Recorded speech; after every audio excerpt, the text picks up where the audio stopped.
Hey guys, I'm Mo Johnson, number 21 from the Virginia women's basketball team. I'm here with my friends Aaron and Reese, and we're partnering with Cav Futures and McDonald's to kick off the 2023 season. You know, being a part of the women's basketball team here is nothing like I ever expected.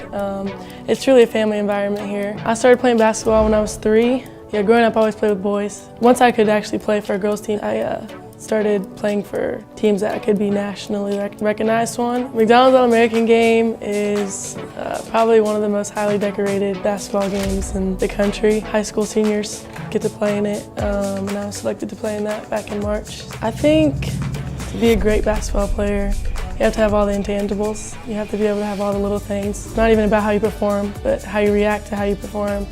Effort, energy, time you put in outside the court, off the court, outside of practice, shots, all of that. My mom's my best friend, and she has been with me like side by side, every game, every practice, like she's always there. And I think the most significant thing that she's ever said to me is what's meant for you will be. I think that's like, I carry that with me every day. Like my personality and me as a person is what she's most proud of, because it's a direct result from her. Everything I am is because of her, but definitely committing to UVA, being a McDonald's All-American, you know, just a huge milestone.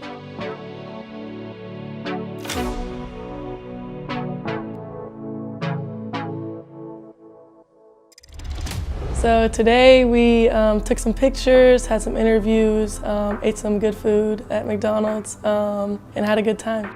The best Happy Meal tool I got was the day I got selected to be a McDonald's All-American. My mom bought me a Happy Meal as like a, you know, little award for it. And I got a Stitch toy, and I have a Stitch toy. It's on my keychain. I carry it with me everywhere. So my go-to McDonald's order is probably large Sprite or large sweet tea, a large fry.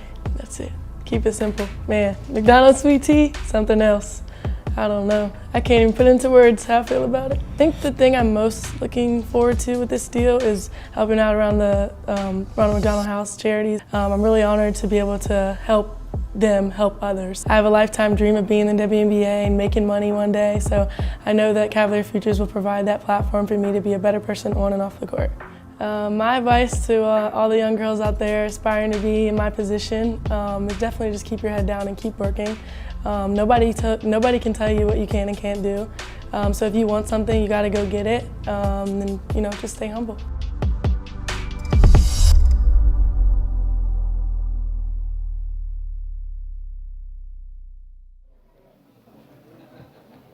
Good morning, friends. Good morning. Good morning. Welcome back to More Than the Score. It's been a while since we've seen you. We're glad that you're here. We spend the summer planning these great programs for you, and we're delighted that you show up. So thank you for being here. And I'm Althea Brooks, and I'm Senior Director of Lifetime Learning in the Office of Engagement. And we plan these programs with the Alumni Association to bring you these great lectures with faculty each fall. Before we begin, let's go ahead and take a moment of silence. We lost 3 remarkable students last fall, and let's go ahead and say their names and just take a moment to appreciate their lives. Devin Chandler, Laval Davis Jr., Deshaun Perry.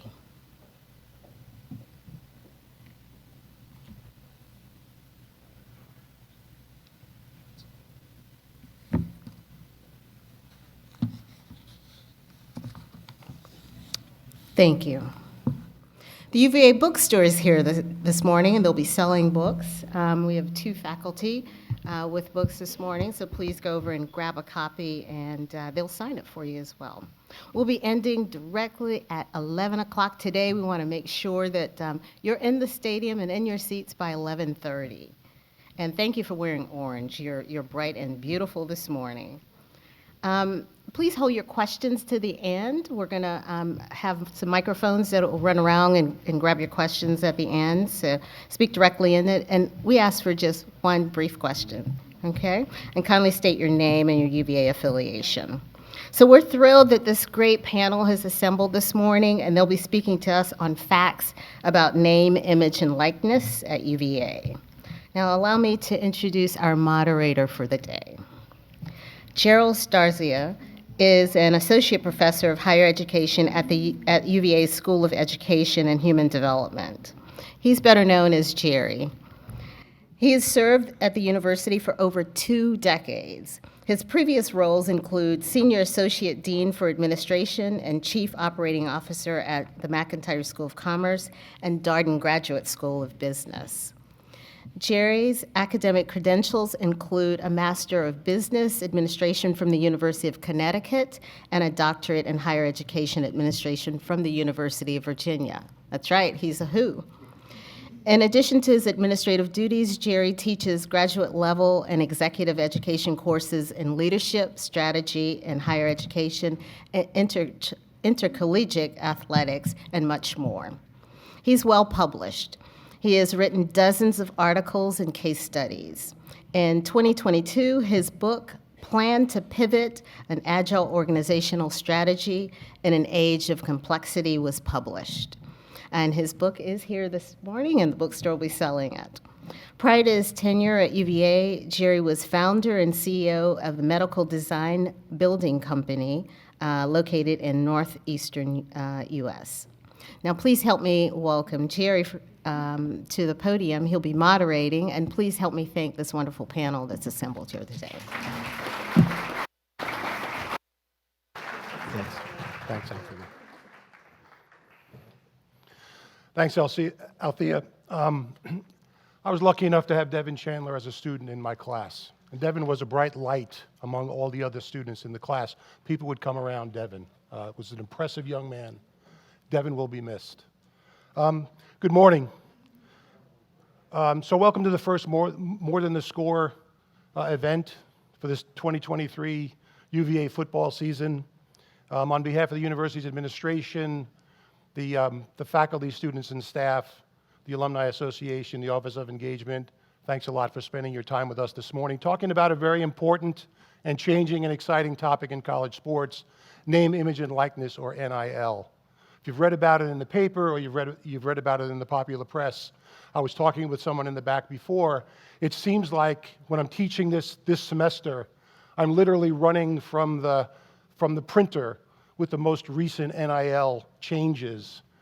So it's a changing environment, and our expert panel is going to help us unpack that today. The format is that we got some audience questions before today. We organized them into themes. I'm going to fire questions at the panelists for the first 30 or 40 minutes, and then we'll leave 10 or 15 minutes for Q&A at the end. So you guys are welcome to bring your questions forward. We put together a short slide deck to just frame this topic of NIL. I'll promise you I won't give you too much slide deck. We're going to go fast, and then we'll get to the questions for the panel. So first, what I want to do is introduce the panelists and my colleagues. First, Kim Whitler. Kim is a professor and an author. She's a professor at the Darden School of Business. She's a professor of marketing. She's one of the authors of the Athlete Brand book that's on the table. Kim is an expert in NIL in college, and this idea of branding athletes in both the college and professional levels. The second name up there, Lo Davis. Lo Davis is on the end. Lo is a former associate director of UVA Advancement and worked at VAF, at the Virginia Athletics Foundation. Lo is the executive director of Cav Futures, the NIL collector for UVA.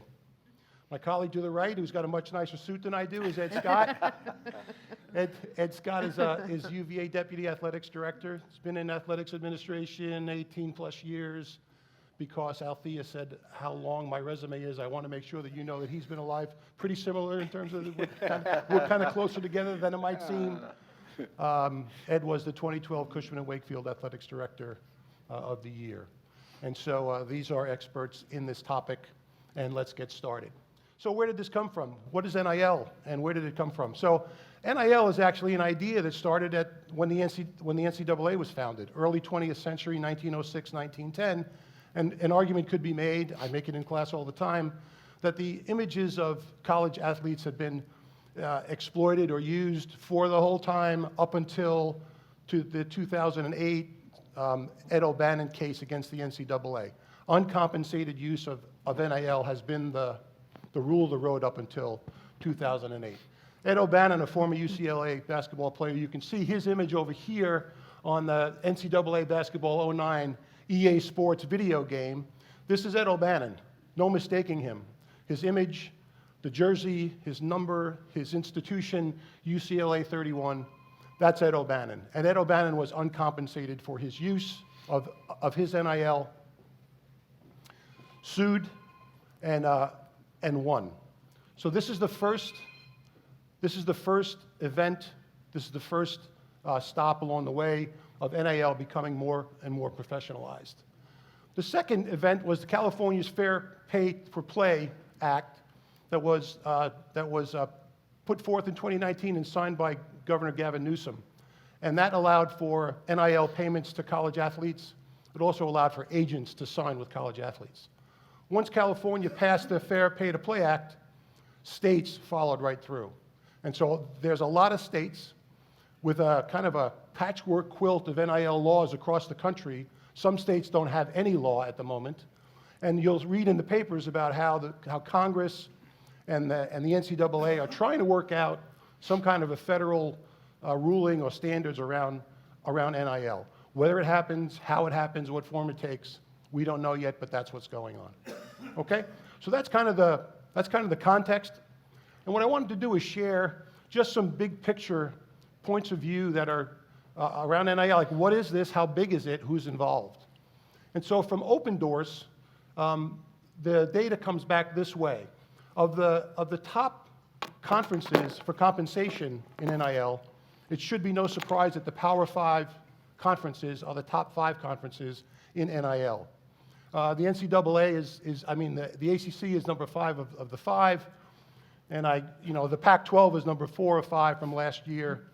If you've read about conference realignment over the last 6 to 12 months, the Pac-12 is now the Pac-4 or the Pac-2, and it's going to be the Pac-0, I would assume, at some point soon. But in any case, that's what the concentration of NIL compensation by conference looks like. And then by sport, it's overwhelmingly football. 60+% of NIL compensation comes into football players. The second sport is men's basketball at 20% or so. Women's basketball is third at 8.1%, and then the rest of the sports follow. So it's a Power 5 football and men's basketball, and to some degree women's basketball, concentration of interest in NIL. And then what are the student athletes doing? What is NIL about? What are they doing? Well, 38% or so of student athletes, NIL compensation comes from doing social media posts, representing interests, products, services in the social media realm, or almost 29% are appearances, autograph sessions, making appearances, standing next to a car, holding a bucket of chicken. Okay, appearances. And then everything else. And finally, with respect to the conferences, it's overwhelmingly in Division I. As you can see, the average NIL compensation by division is $8,300 or so for D1 students who get NIL, and it's in the hundreds for D2, 3, and NAIA. So it's concentrated in Power 5, it's concentrated in Division I. And I find this slide interesting because what you hear in the news are these multi-million-dollar deals, right? Everything in the news is about somebody that signed a multi-million-dollar deal for some kind of repping. At the end of the day, I think it's important for us to remember that NIL deals that are made with college athletes are in the hundreds and low thousands of dollars. That's the majority. The ones you hear about are the very thin sliver of NIL deals. And so finally, why do we care about this? Well, there's explosive growth. Big media revenue has come into college sports. The adding on of NIL on top of academic requirements, on top of athletics requirements, adds to the stress and the mental health stress of our student athletes. It's important for us to figure out how we address these additional requirements and requests of our student athletes. And at the end of the day, the reality is that less than 2% of our student athletes across the country will ever play pro. Their peak profitability years are in college. And so we should be allowing them and helping them leverage that and benefit from that. Okay? So that's the that's the overarching context, and what we're trying to do is get to a place where we can educate and compensate student athletes while supporting their equity and supporting their well-being. Okay, so that's the point of view. What we want to do is, excuse me, is get to the questions and answers. So what I'm going to do is start with the first question is coming to Ed Scott. So Ed, what you want to talk about? The first question from the audience is, how does NIL work at UVA, and how is the athletic department? What's the athletic department's role? Yeah, thank you, Jerry. And first of all, good morning to everybody. It's game day, so wahoo wah. And looking forward to seeing you all out there. Please try to get there at 11:30 because we have some special events going on at 11:45 that I think you all will want to see as we honor the three young men that we talked about before, Devin, Lavelle, and Deshaun. So I wanted to start there. How does NIL work at UVA? The first thing I'll tell you is I believe it works the right way. And everyone always asks me, what is the right way? There are two rules that we must abide by when dealing with name, image, and likeness. Number one is it cannot be a recruiting inducement, right? So Tony Bennett, Tony Elliott, myself, Brian O'Connor, Coach Mox, when we're recruiting student athletes, we are not telling them that if you come to the University of Virginia, you are guaranteed a certain amount of money. And I know that, and I believe in that because I met with a recruit this morning, and I'll be meeting with one of Tony Bennett's top recruits during the second quarter of the football game in Bryan Hall today. And I'm the person that talks about NIL to them on the internal side. So that's the first thing, right? If you come to UVA, we're not guaranteeing you a certain amount of money. What we can tell prospective student athletes, either first years or transfers, is what the current market is, right? And so between Lo Davis and myself, we pretty much know what all the student athletes are making in their current NIL deals. So one of the things we can say is, if you're a basketball player, a men's basketball player at the University of Virginia, our current student athletes are making X, right? That's factual information. That doesn't mean that if you come to the University of Virginia that your name, image, and likeness is going to be the same as Reese Beekman, right? Reese Beekman went to the NBA Combine to get evaluated for the draft. Reese Beekman is likely to be a high draft pick this year, all things being considered, and if he stays healthy. So his name, image, and likeness is going to be different. The other thing it cannot be is pay for play, right? So what we can't do when we're working with Lo Davis and Cav Futures is say that Reese Beekman didn't have 6 rebounds today, so we want to lower his NIL deal because he's not producing at a level that he should be able to get that type of income, right? It cannot be associated with someone's performance, right? So we do have some student athletes who you may not know about or you may not read about as much, but Kim will talk about this a little bit later, that are phenomenal brand ambassadors and can make a pretty good amount of money because of their social media following, even though they might not be the star in their team, right? I think about our women's swimmers. They have some of the most lucrative deals in all of our athletic department because they're Olympians, right? And so they can model swimwear. And the last thing I'll say about what we do at UVA that makes me really proud is I call it the CEO method. Number one is community outreach. Number two is education. And number three is opportunities for income. You heard Jerry rattle off the stats, right, about how many folks do social media posts versus how many of our student athletes do appearances. I would say at the University of Virginia, and Lo will have the stats on this better than myself because he oversees Cav Futures, that the majority of our student athletes are really doing public appearances, right? They're going into schools, they're going into churches, they're going into other nonprofit organizations and using their name, image, and likeness in that way. So that's how we give back to the community. For example, our baseball program last year went and helped build a playground, right, in the community, and they were paid to do it because of their name, image, and likeness. But that's a way we can give back to Charlottesville. The educational component is really around financial education. I don't know how many of you, when you were 18 years old, knew the difference between gross and net income and knew what a 1099 was. But I can tell you right now that these young people really don't have any idea, right? And they also don't know that they need to save about 25% of their money to put away for taxes when Uncle Sam comes calling around April 1st. But these are real issues that we're dealing with that Lo and myself are working with to educate these young men and women on a daily basis while Kim is talking to them about their brand. And then the last piece is the opportunity for income. I think Jerry stated it very well. The majority of our student athletes are not going to be professional athletes, and they have a very slim window to be able to make some money based off their name, image, and likeness. So we want them to do it the right way, because if they spend too much time on their name, image, and likeness, they can't put up enough jump shots, or they can't go out and catch enough passes.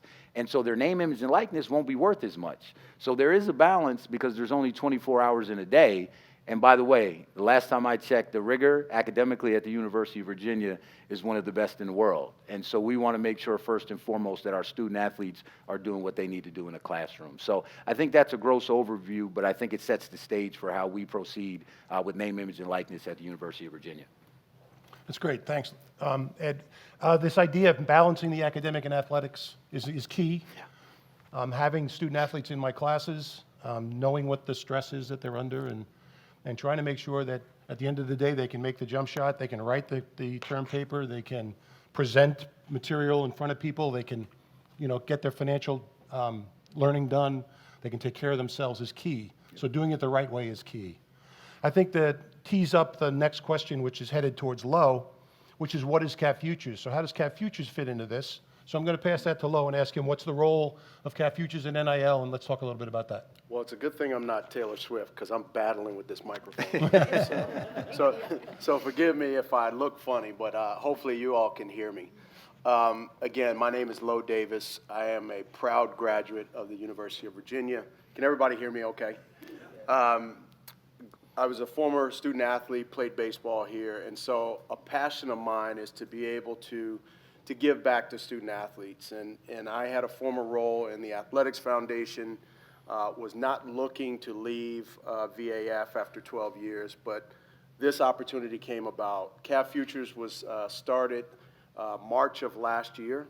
I had 3 former football players, Doug Dunkel, Matt Link, and Ron Carey, all of which I knew for many years and trusted. And when they came to me and said, hey, with your equity with their coaches, our student athletes, and our administration, we want you to do this because we know that you can do it the right way. And so Cav Futures was created, and we really was created with a blank slate. And it was to give Virginia the opportunity and our student athletes to exist in this space and then develop a program that, as we say, is done in a uniquely Virginia way. And so our first opportunity, and you saw one of the commercials up here, is we built a relationship in the community with Rick Hendricks and his McDonald's franchise. I think Rick has 18 to 20 throughout this central Virginia area. And by creating that credibility and aligning with student athletes, we now wanted to be able to build something with integrity. We wanted to be able to help not only just the top 1%, the point guard on the basketball team, or the football quarterback. We wanted to be able to help all of our student athletes. And we do this what we call traditional and non-traditional NIL. And with traditional, yes, it's a sponsorship opportunity with McDonald's. It's a sponsorship opportunity with Ting Internet. But when we call non-traditional, we feel like every student athlete who wears the V-Saber during their time here at Virginia carries value. And so it's up to us to not only try to create revenue opportunities, but to get them in the room with the right people for the right period of time so that, guess what, when they leave UVA, they can walk out of here with a network that can create an opportunity where they have a 6-figure paying job versus Cav Futures paying them $500 to tweet out something. So we really look at it holistically, and we want to make sure that our student athletes are in this for lifetime success. So Cav Futures is moving into year 2. Things are going in a great direction. You'll see when you get into Scott Stadium, our signage is going to be everywhere. We are now an official sponsor of Virginia Athletics. We're proud to say that we're one of a handful of collectives that have actually taken on this partnership role. And I think we're sitting at the table now with Ed and Carla and her team because we're doing it the right way. And I'll say this, a lot of people ask and they talk about collectives. Collectives is an identifying term for us. For us, we want to be a marketplace. And when I say a marketplace, we want to bring our student athletes into the market to match them up with individual donors and corporate partners so that we can create meaningful opportunities. And whether that generates dollars or whether that generates long-term relationships, that's important for us. And so, I've said this all along. If the speed limit was 95 a year ago, we drove 55 because we were in this world where we didn't know how we were going to do things. But guess what? Now we got to get to 75. And we got to do it in a compliant way, and we got to do it the right way, because if we don't, our peer institutions have now embraced it and they're doing it. And there are student athletes, whether they come here as a recruit or whether they leave in the transfer portal, those are student athletes that belong at Virginia, and we got to give them a reason to stay or to come, not to go elsewhere. Great. Thanks, Lo. So we've gone from institutional with Ed to Cav Futures with Lo. What we want to do is turn the conversation more towards the student athletes. So Kim, you've wrote a book on athletes' brands, and one side of athlete branding is, one side of NIL is money, and the other side, as Lo and Ed have both said, is education. So can you talk a little bit about brand building, education that can help scholar athletes? Sure. Is this working? Okay, great. So I've learned one thing. My ear is not large enough or the right shape to hold this earpiece. One thing I would say as an educator that I'm really, really proud of about UVA athletics is that they've actually led the way on education. They were very early in the process to think about how do we educate our student athletes before NIL even occurred, when we thought it might occur.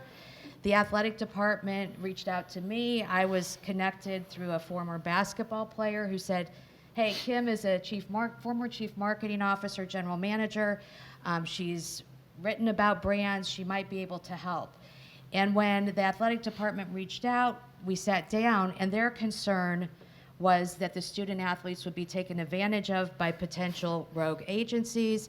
By the way, the backdrop was that Zion Williamson was in the news for being taken advantage of by this agent, which he was not supposed to have because he was an amateur athlete. Mm-hmm. But the athletic department said, how can we handle this in a way such that this is UVA, that this is about a foundation of education. And what came out of that was a discussion where we partnered together, academic, athletic. This has not been done, to the best of my knowledge, in any other school, with student athletes to create curriculum education. It's in the book, but it walks the student athletes through a process to think about what their goals and objectives are, what they want their brand to be, how they allocate their resources to achieve that, the most precious being time, and then what is the role of NIL. So the benefit of this for the student athlete is that it enables them to think, as a brand manager might, about how they design and how they activate their brand, but then what is the role of NIL such that it helps serve their goals, it is not a distraction from their goals. And so I have to say I'm very, very proud of the work that the athletic department did to say, before this occurred, let's go get in front on the education, let's be leaders on that side, and let's help the student athletes understand these brand building concepts, which will not only help them as student athletes, but will help them when they move on beyond athletics. So I work with a number of military leaders right below the general level.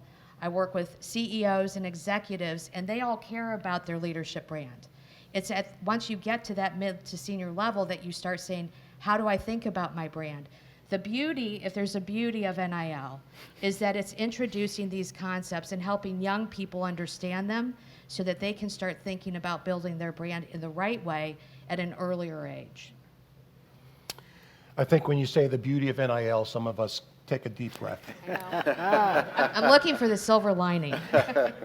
At the moment where things are sit, it's a little bit hard to see the beautiful side of NIL, but it's coming around. So let's move a little bit more into a little bit more granular NIL questions, and let's talk about the typical, how are the typical NIL deals structured? Lo, can you tackle that one? Yeah, the one thing is that each student athlete, they're their own entity and enterprise. So even though Cav Futures is a resource, not every opportunity comes through us. Ideally, we want to build trust with the broader student athlete population, so that whether they're striking up their own deal or they want us to go out and market for them, that we are kind of the central hub. And again, I go back to It's better that way from a compliance standpoint from the department. It's better that way from, let's face it, student athletes from 17 to 22, they don't know what they don't know. And so when you get this contract that has all of these legalese terms in it, they have no idea what they're reading. They just see the dollar figure, and that's it. So for us, it's an opportunity to do both. It's for us to go out and seek out opportunities. We're a resource for businesses in the community and around the state to come and seek us out, but also for student athletes who have the question of, what can I do, or what do you think about this? And we've been very fortunate and blessed that number of student athletes, as we continue to market ourselves, is growing. We're very blessed that the department is sending student athletes who have questions. They are also a resource to us so that we can talk a little bit more about these things. And so it's still evolving, it's still changing. And I'll say this, and I think Kim and Ed can agree with this, NIL is not for everyone.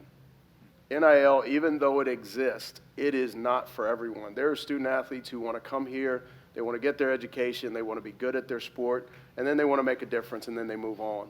There are others who have said, and I had lunch with a young man a few weeks ago who said, listen, I don't have any expectations as it relates to how much money I can make, but I know it's legal. And so if it's legal and it allows me to do that, let me explore my opportunities. And I said, you know what, young man, we're going to help you do that. So I think truly knowing and understanding that the more we can educate our student athletes on the department side, and then when they come to us at Cav Futures, that's going to position our student athletes to make better choices and better decisions. Great, Lo. And I will tell you, seeing student athletes in the classroom over the last few years, when NIL started to show up, you could tell that the students weren't sure what to do with it. They gave you a far off look in their eye, and they weren't sure how to engage. So the idea of NIL evolving and the university starting to play offense is a really good sign. It's heartening that we can take the student athletes, help and direct them, help teach them how to brand build, and do it the right way. So let's move along also to Ed. Let's ask this question: does the university determine which sports participate in NIL? Is there any of that? And are there any sports where NIL doesn't apply? The short answer is no. We cannot determine what sports participate. We don't do it on a team-by-team basis, right? I'm not calling up Lowe saying, I need you to go get a team-wide deal, or we would like a team-wide deal. We don't do that. Because I think Lowe hit it on the head earlier. We have some student athletes, quite frankly, that do not want to partake in name, image, and likeness. They don't want to be on social media like that. That's part of their brand, is that they don't want to be out front for everybody to see. What I will tell you is that we probably have somebody in every program that we have with some type of NIL deal. And it's in ways that you wouldn't think about, right? Our best golfer has an NIL deal with golf equipment.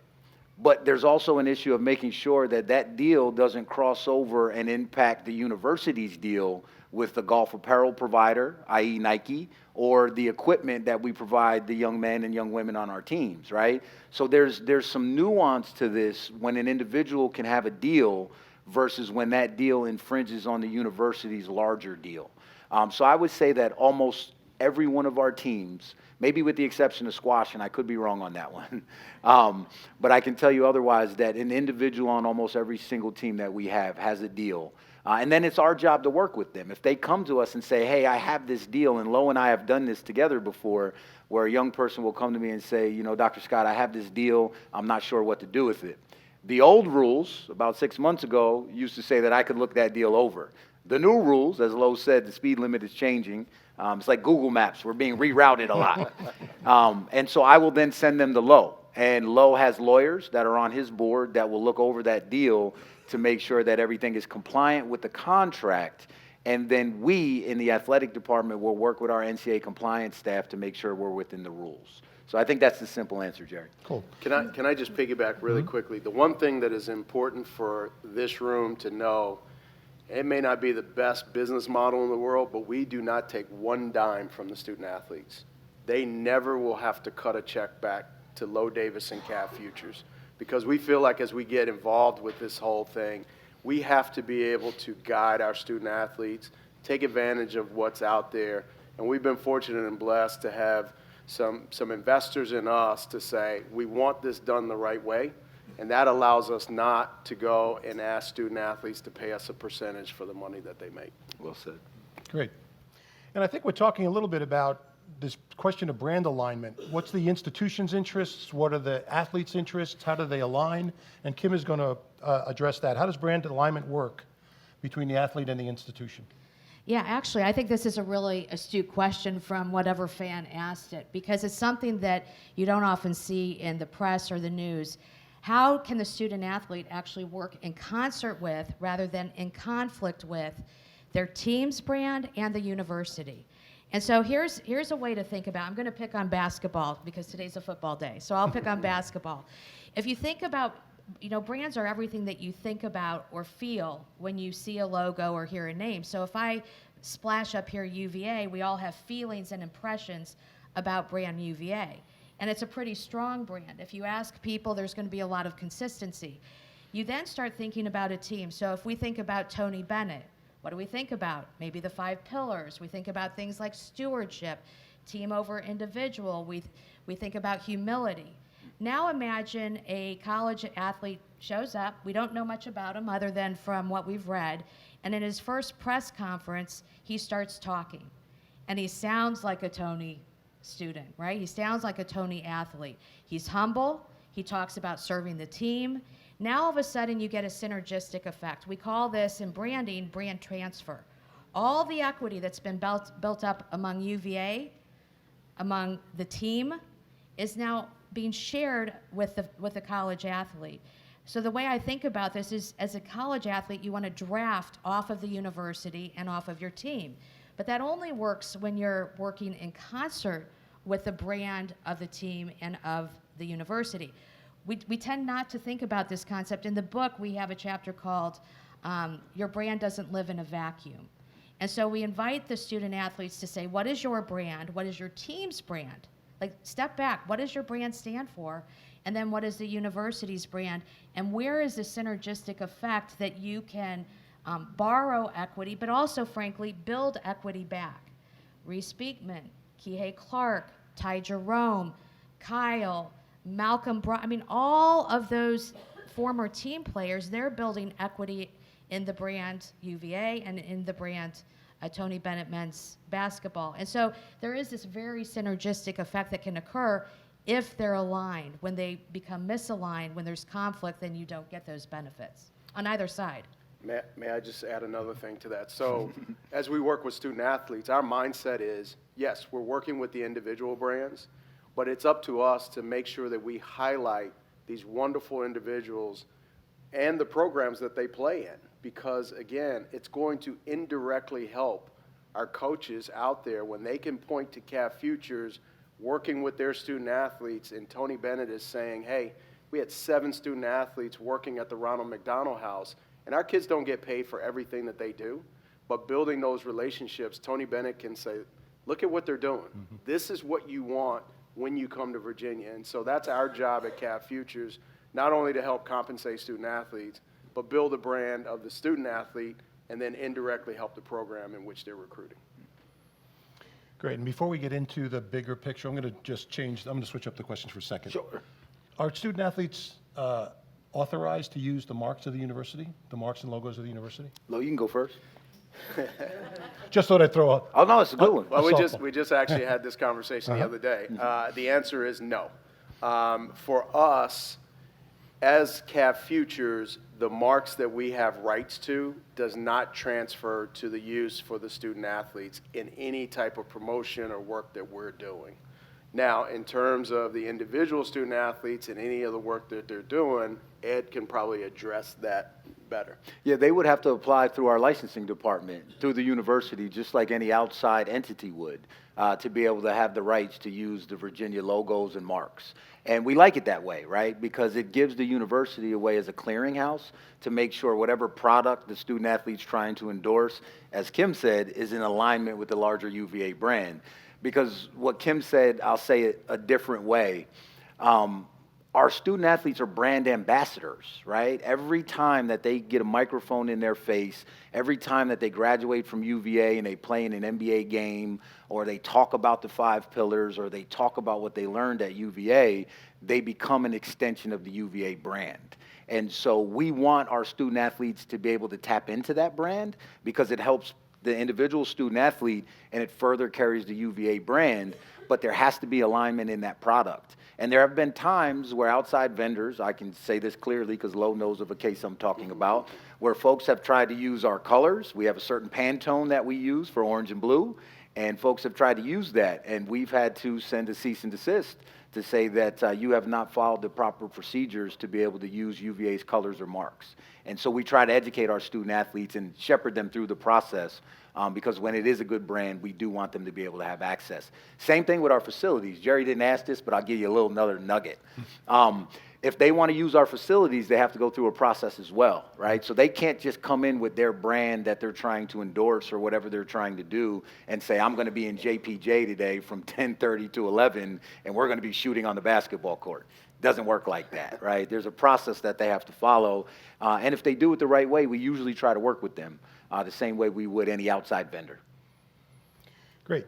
So let's zoom out a little bit. Does NIL give the larger conferences an advantage? Absolutely. Jerry put the stats up there, right? That's rhetorical in nature, but the answer is simply yes. It's where the money is. The money is in the bigger conferences. You saw that football was the leader in the clubhouse, if you will, in terms of money in for name, image, and likeness. If you think about conference expansion and realignment, it's all associated with football revenue through TV, right? So it's a similar process. And so you see why the Southeastern Conference is up toward the top, the Big Ten, because those conferences have more money, they have more ability, right, to be able to support the student athlete.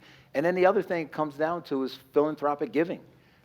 Folks are giving to collectives to be able to make sure that they can retain student athletes who want to take advantage of name, image, and likeness. So yes, it's no different than it's always been. It's just a little more exacerbated because there's now a dollar figure associated with name, image, and likeness. And I think for this group too, it's a culture shift for all of us, including myself. Acquisition and retention are words that you're going to hear in college athletics now. And I'm telling you, those are not dirty words. It's just facts, right? Acquisition and retention. The one thing that I can confirm in being involved with UVA and talking to our coaches and talking to Ed and Carla, kids are not going to come to Virginia because of the money. They're not. So, but we have to realize that there is a marketplace out there for those student athletes that if we do not participate in the acquisition and the retention of the kids that fit UVA, that we want here, that can thrive in the classroom, in the community, and on the playing field, then we're going to lose out. And so there's a lot of information out there, misinformation, wild, wild west. I think it's very important for us to be the best Virginia that we can be so that we don't have to worry about losing that student athlete to go to Stanford or Notre Dame or Penn State when they truly want to be here, and we just don't have that other box to check. Jerry, if I may, just really quick, 15 seconds. I can say this for certain, and I can say it in men's basketball, I can say it in football, I can say it in women's basketball, and I can say it in baseball because I work with all of these sports around NIL. If a student athlete puts a number on the table that they must have to come to UVA, we stop recruiting them immediately. I can tell you that because there was a transfer young man that was in the College World Series where we were last year for baseball, wanted to come to UVA, chose another wonderful academic institution, put himself in the transfer portal, and then at that point, permissibly, he was able to contact UVA and say, I'm interested, and said, I would like a certain number from NIL money to come to UVA. And I can tell you right now, Brian O'Connor called me and said, I'm not willing to do this. I said, I agree with you, and I think you should call Tony Bennett because Tony Bennett's been in that situation, and he stopped recruiting a young man as well. So you can rest assured at UVA that what we're not going to do is take demands of dollar amounts to procure student athletes as far as talent acquisition goes. And that one makes me sleep really good at night. Nice. So before we open it up for Q&A, one last question is, would you, any of you, but Lo's got his name next to this one, share a success story, a UVA athlete success story with NIL? Yeah, and this is where the non-traditional piece come in, but I talk about this all the time. We had a young lady who had transferred in by the name of Ashley Anumba. Ashley was a thrower on our track and field team, potential national champion a year ago. And Ashley, what was unique about her, we had a networking event, and we had, Kie and Jaden Gardner and all of these high-profile student athletes at our networking event. But I can't tell you, I had at least 8 people from the community come over and say, that Ashley young lady, she's special. So we had Ashley on our radio show at the Dairy Market last year. And what was unique about her was not only her talent level, but she was also getting ready to graduate from law school. And so we were interviewing Ashley, and our story and our show is about not what you do, but who you are. And in between segments, she had 2 attorneys walk up to her, hand her a business card, and said, call me when you graduate. So to me, that's NIL at the highest level, and that had nothing to do with a tweet. So that's a really, really great success story that I always tell. I'm going to answer it in a different way. I'm going to actually say I think a success story is UVA athletics. And I'll explain it this way. We were the first kind of partnership to get any education out in any sort of formal way. The book has only been out less than a year, and it's been picked up by schools in 4 of the 5 power conferences. It's been picked up by schools in the Big East and a number of the smaller conferences. And so what I love about that is that UVA athletics is leading the way on education. So I would consider that a bit of an early success story. Great. So I'm assuming we're in the Q&A section. It's 10:45. So if anybody has questions, you can go over to the...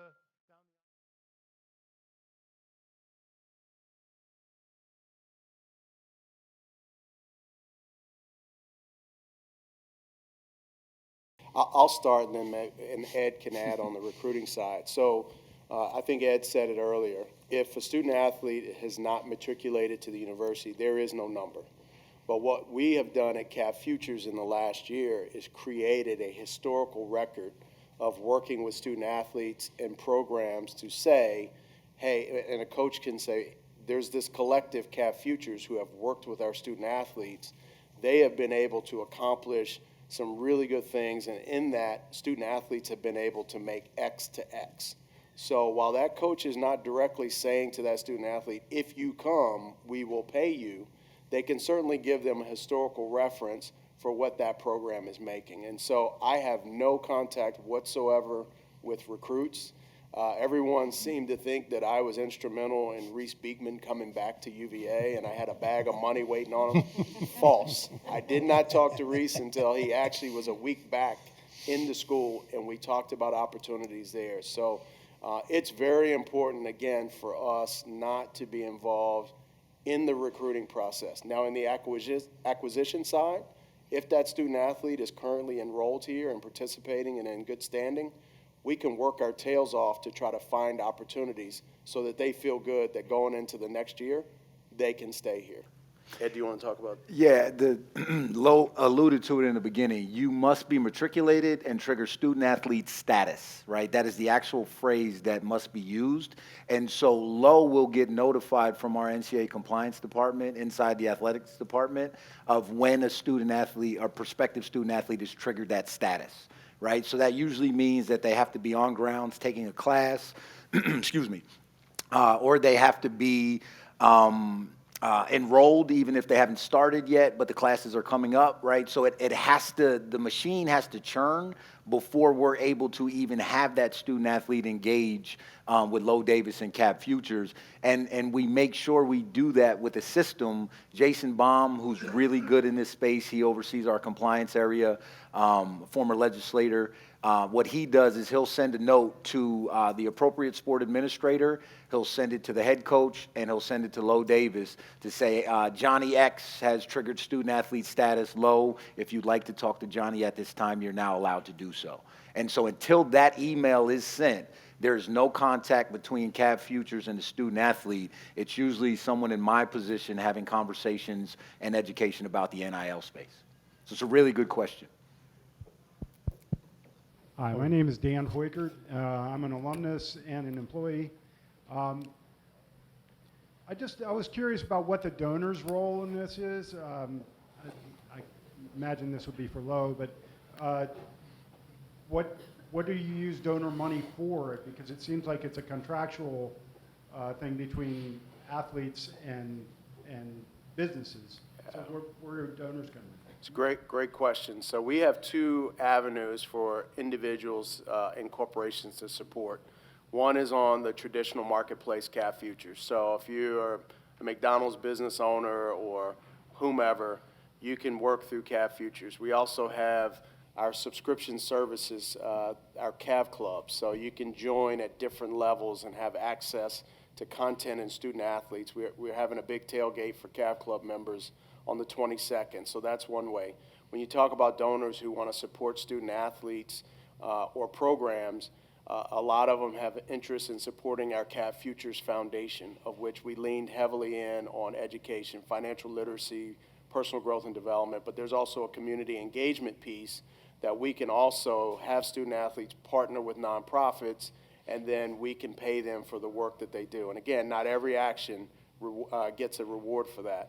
But we want to make sure that those relationships shine a brighter light on those programs and nonprofit. We had a great partnership with the Yellow Door Foundation and our men's lacrosse team, and so that's been really, really good. And so we don't want to feel like there's competition, if you will, where donors are saying, well, am I going to give to VAF? Am I going to give to the library? Am I going to give to Cav Futures? What we know as in today's landscape of college athletics, NIL has to be supported.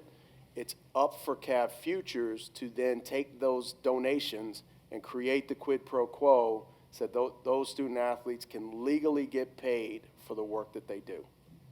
And I hope that answers your question. Yes, Lewis Martin, College 73, Grad Arts and Sciences 74, and Law 79, triple hoop. So my question is this, what is the current high-low for the big three, football, men's basketball, women's basketball? What do you anticipate it to be once you hit 95 miles an hour? And what is the highest that you know of legitimately at any of the other colleges and universities in the United States for the big three? So are you talking about in terms of income or?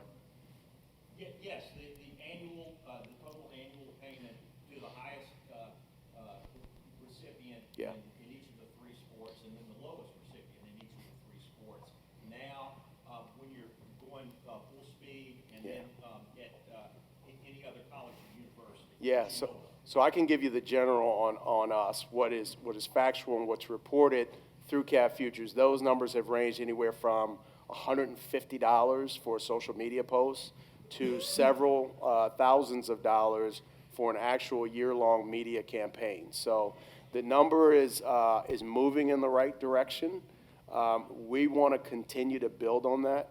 I will say this, the goal for Cav Futures is for those teams, men's basketball, women's basketball, baseball, football, we want to create scenarios where everyone gets to participate at some level. You can't do pay for play. Not everybody can get the same amount of money. But boy, if we can keep that entire locker room feeling good about themselves, then I think chasing the dollar in the transfer portal is going to be less in terms of its frequency, because again, we think there is a real reason that student athletes choose Virginia. And so if we're able to help, and football is the behemoth, and I always say, man, what if, right? If we can get football healthy, if we can get the recruits that fit Virginia to come here, and we can win at a high level, imagine what Tony Bennett's life is going to be like. Imagine what Brian O'Connor, already championship winning coaches, that if the revenue model switches and changes through football, everyone else is going to benefit. And so that's a priority for us. We're also very sport and gender equitable.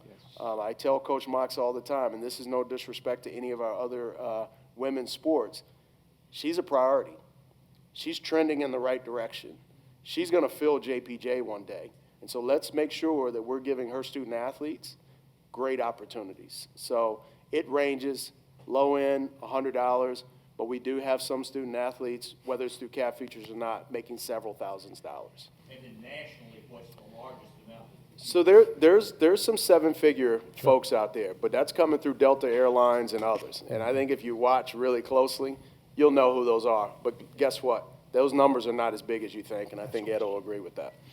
Yeah, I think Lo hit it on the head. One thing we don't do is we don't disclose numbers to other student athletes in the locker room. Yeah. Same way you don't disclose your pay to your colleagues, right? If that's something the student athletes want to do, that's up to them. But what we don't do is disclose that information. And because it goes through Cav Futures, it's protected in a way, that it wouldn't be if they were a regular employee of the institution. That's really important to us because what we don't want to do is divide the locker room. Right? Because if we divide the locker room, then we're now getting into a space that's really not college athletics. Even though college athletics is morphing, it's still very different than a professional level because of that. And so we try to protect our student athletes that way as well. And I know we're short on time, but I will say this. One, I love my degree. I got my UVA degree in 1991. I worked towards that, right? And that degree, as I worked towards it, it never bought me a meal. It never allowed me to take my girlfriend out, and it never let me fly anywhere, okay? So you reap those rewards after the fact. And so our student athletes are smart enough to do that because if you can put a couple $1,000s in their pocket to do some of those things, we all feel good about ourselves, right? So that's the way I look at it. The other thing, in jest, I tell people, there's no Porsches and Ferraris parked over at JPJ and McHugh, right? But there's some parked across grounds. Nobody's mad at that. So even if there were, let's just put it all in balance. But our student athletes are very appreciative of the opportunity. They're thankful for the extra money that they can earn. But it's not the wild, wild west in this room and on this grounds. I can tell you that for sure. We need one brief. We've got one question here. One brief one. Go for it. Yes, as a parent of teenagers and also a person who's worked for branded companies for a long time, Kimberly talked about this whole concept of, well, first off, building your brand, but then the integration of your brand. And then Ed talked about the issues of the licensing and the mechanics of the brand. Having known 18 and 19 and 20-year-olds, just seems, how do you help them navigate this along with playing their sport and being successful in school? It just seems overwhelming to me. Short answer. So, short answer. So, since you're a branding expert, you know that when you're building a brand, one of the key things you have to do is make choices in how you allocate your resources. How do you spend your money? What are the channels you're picking, et cetera, et cetera. So the way that we designed the book was to go through the same process. What are your goals? You have 4 places you can spend your time: sleep, school, academics, sport, and social. How do you allocate that time to deliver on your goals? Then we talk about NIL, and then we say, okay, what's the role of NIL? As Lo was saying, for most student athletes, it won't be a priority or critical. But for those that say, yes, this is important to me, then they have to make a decision. What channels are right for them, and how are they going to allocate their time, and what are they pulling away from? Are you pulling from sleep? Are you pulling from social? Right. Are you pulling from academics? So what we're doing is we're introducing them to a strategic prioritization. As if that doesn't happen, then what happens is they get an email, and then they go spend time on it, and then they get another email, and somebody talks to them, and they're not being choiceful or purposeful about how they do this. So it's the same thing that we do in managing a brand. We're just introducing that to them. So I'll just add very quickly, I'm old school. I sit in front of them on a whiteboard and I put 24 hours up there. And the first thing I say to them is, you sleep 8 to 10. So let's take that right off the table. You got 14 hours left, right? Between weightlifting, practice, treatment, we're taking 4 more off the table, right? So now all of a sudden they start to see those hours shrink and they haven't even put in the extra work in their sport yet. And I think it's that visual identity, because Kim talked about it before, it evokes a certain emotion or feeling.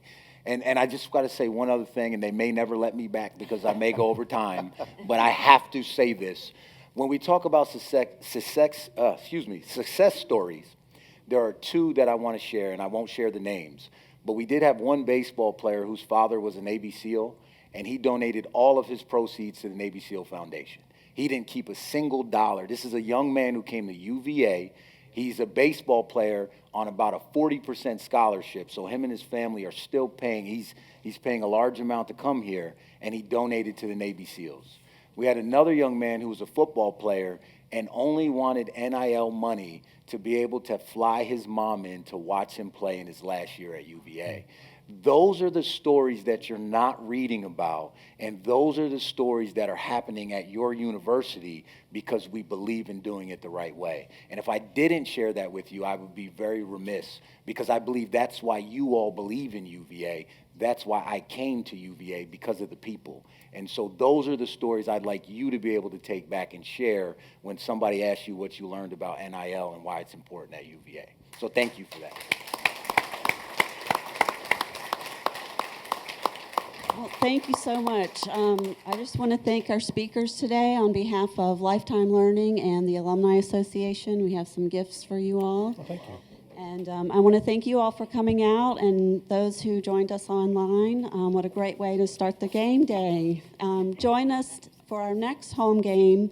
We'll be hosting Larry Sabato. So register, and we'll see you then.